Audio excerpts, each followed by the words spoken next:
从明年1月1号起，所有装上吊臂的罗黎都必须安装音响警报系统，防范吊架撞击天桥或者公路高架结构。目前还没有装上警报系统的吊乘罗黎，最迟必须在明年9月底之前安装。陆路交通管理局文告说，自2013年，本地共发生了20起天桥或高架结构遭过高的车辆撞击事故，当中许多的事故都是因为司机在开车前没有收好吊臂所引起。而新安装的警报系统会在探测到吊臂没有收妥时提醒司机。如果司机因为操作需要无法完全将吊臂收起，警报系统也会提醒司机在开车前将吊臂回收至足够的低度。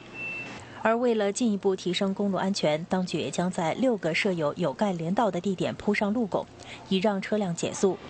撞坏公路设施或建筑的司机，一旦罪成，可被判罚款高达5000元或监禁长达2年，或两者兼施；重犯者可被判罚款高达1万元或坐牢长达5年，或两者兼施。